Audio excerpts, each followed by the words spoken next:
Dictation start होगा 5 second बाद। Start. दुनिया के 7 अमीर लोकतांत्रिक देशों के राष्ट्राध्यक्षों की 2 साल में पहली बार ब्रिटेन में आमने सामने की मीटिंग रविवार को पूरी हो गई, जो बाइडेन इसके जरिए संदेश देना चाहते थे कि अमेरिका फिर से वैश्विक एजेंडा तय करने की अपनी केंद्रीय भूमिका में लौट आया है, जिसे उसने डोनाल्ड ट्रंप के कार्यकाल के दौरान गंवा दिया था। कुछ हद तक अमेरिका इसमें सफल रहा। वैश्विक अर्थव्यवस्था में चीन के व्यवहार पर नजर रखने को लेकर देशों में आपसी चर्चा पर सहमति बनी। चीन के मुकाबले दूसरे देशों में इंफ्रास्ट्रक्चर डेवलपमेंट के लिए वित्तीय मदद का ऐलान किया गया, जिस पर किसी ठोस पहल में वक्त लगेगा। चीन में मानवाधिकार उल्लंघन की आलोचना की और विकासशील गरीब देशों को कोरोना महामारी से निपटने के लिए साल भर में 1 अरब वैक्सीन देने पर भी सहमति बनी। संयुक्त बयान में कोरोना महामारी कहां से शुरू हुई, इसकी जांच की बात कही गई, लेकिन चीन के खिलाफ वैसी सख्त भाषा का इस्तेमाल नहीं हुआ जैसा कि अमेरिका चाहता था। चीन दुनिया की सबसे बड़ी आर्थिक शक्ति बनने की ओर बढ़ रहा है, इसलिए जर्मनी, इटली और यहाँ तक कि फ्रांस भी उसे नाराज करने का जोखिम नहीं उठाना चाहते। चीन ने भी कहा कि अब वह दौर नहीं रहा जब छोटे समूह दुनिया की तकदीर तय किया करते थे। उसका इशारा बहुदेशीय संस्थाओं की ओर था। उधर G7 के अंदर भी संबंध सहज नहीं है। जर्मनी की चांसलर ब्रिटेन और अमेरिका से नाराज हैं। यूरोपीय संघ में जब कोरोना पीक पर था, तब दोनों देशों ने उसे वैक्सीन के निर्यात को रोक दिया था। यूरोपीय संघ के देशों का ब्रिटेन के साथ टकराव बना हुआ है। ट्रंप के राष्ट्रपति रहने के दौरान यूरोपीय देशों और नाटो सहयोगियों के साथ अमेरिका के रिश्ते बहुत खराब हो गए थे। बाइडेन के लौटने से स्थिति बेहतर हुई है, लेकिन यह भी दिखा कि अमेरिका के लिए अब पहले जैसे हालात नहीं रह गए।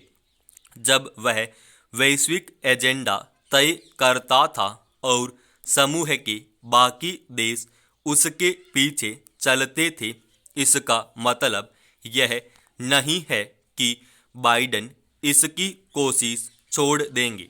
वह चीन और रूस के खिलाफ वैश्विक मोर्चाबंदी में लगे हैं। G7 और क्वाड जैसे समूहों का वह इसके लिए इस्तेमाल करना चाहते हैं। क्वाड में भारत अहम भागीदार है। यह भी याद रखना होगा कि चीन ने पिछले साल पूर्वी लद्दाख में सीमा पर तनातनी शुरू की, जो अभी तक खत्म नहीं हुई है। इसलिए नए शीत युद्ध जैसे माहौल में अब जो वैश्विक मोर्चेबंदी हो रही है, उसमें भारत को किसी का मोहरा न बनते हुए अपने हितों का ख्याल रखना होगा। पिछले दिनों यूपी राज्य महिला आयोग की सदस्य मीना कुमारी ने अलीगढ़ में कहा कि लड़कियों की मोबाइल इस्तेमाल करने की वजह से उनके खिलाफ अपराध बढ़ रहे हैं। वे लड़कों के साथ गीता यादव लंबी बातें करती हैं और फिर उनके साथ भाग जाती हैं।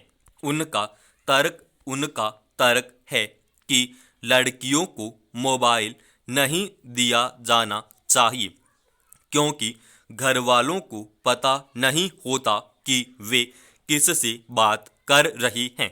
यह बताना भी वह नहीं भूली कि लड़कियां बिगड़ती हैं तो इसकी जिम्मेदार उनकी माँ होती हैं। इस तरह के बयान अक्सर गांवों या फिर खाप पंचायतों की ओर सुनने में आते हैं। वहाँ यह तर्क अक्सर दिया जाता है कि लड़कियों की जींस पहनने और मोबाइल रखने से उनके साथ अपराध होते हैं। ऐसे बयानों की समाज में निंदा भी होती है। इन बातों को गंभीरता से नहीं लिया जाता क्योंकि इनके पीछे कोई वैधानिक या प्रशासनिक ताकत या मान्यता नहीं होती। लेकिन इस बार बयान खुद उस संस्था यानी महिला आयोग की एक सदस्य ने दिया है जिसका गठन ही इसके लिए हुआ है कि वह महिलाओं की सुरक्षा, उन्नति और उनके अधिकारों की रक्षा के लिए काम करेगा। राष्ट्रीय महिला आयोग का गठन 1990 में पारित अधिनियम के तहत किया गया है। राज्यों के महिला आयोग भी इसी आधार पर बनाए गए हैं। ऐसे बहुत से मामले हैं जहां महिलाओं के खिलाफ हो रहे अपराधों पर पुलिस ने शुरू में कोई कार्रवाई नहीं की और महिला आयोग की पहल के बाद कार्रवाई हुई। मीना कुमारी के बयान में कई समस्याएं हैं। बड़ी दिक्कत यह कि महिलाओं के खिलाफ होने वाले अपराधों के लिए वह महिलाओं को ही जिम्मेदार ठहरा रही हैं। वह लड़कियों से कह रही हैं कि उनके खिलाफ होने वाले अपराधों के लिए पुरुष और पुरुष मानसिकता नहीं, वे खुद जिम्मेदार हैं। इस तरह से वह ऐसी घटनाओं को रोकने में प्रशासन की भूमिका को भी कम करके आंक रही हैं। गांव ही नहीं, शहरों में भी अक्सर महिलाओं के खिलाफ हुई घटनाओं के बाद इस तरह की बातें समाज और क्रिमिनल पक्ष की तरफ से सुनने को मिल जाती हैं कि दोषी तो महिला ही है या फिर महिला का भी कुछ दोष है। इसे विक्टिम ब्लेमिंग कहते हैं, यानी जो घटना की शिकार है उसी से सवाल करके उसे दोषी ठहराने की कोशिश करना। विक्टिम ब्लेमिंग में लड़की के कपड़ों, उसके अकेले बाहर जाने, किसी से बात करने, मोबाइल रखने आदि को जिम्मेदार ठहराया जाता है। लेकिन जब यह पूछा जाता है कि छोटी बच्चियों के साथ गैंगरेप और मर्डर या चाइल्ड एब्यूज की घटनाएं क्यों होती हैं, तो लोग चुप हो जाते हैं। मोबाइल न रखने वाली बच्चियों के साथ होने वाली हिंसा में विक्टिम ब्लेमिंग का तर्क काम नहीं करता।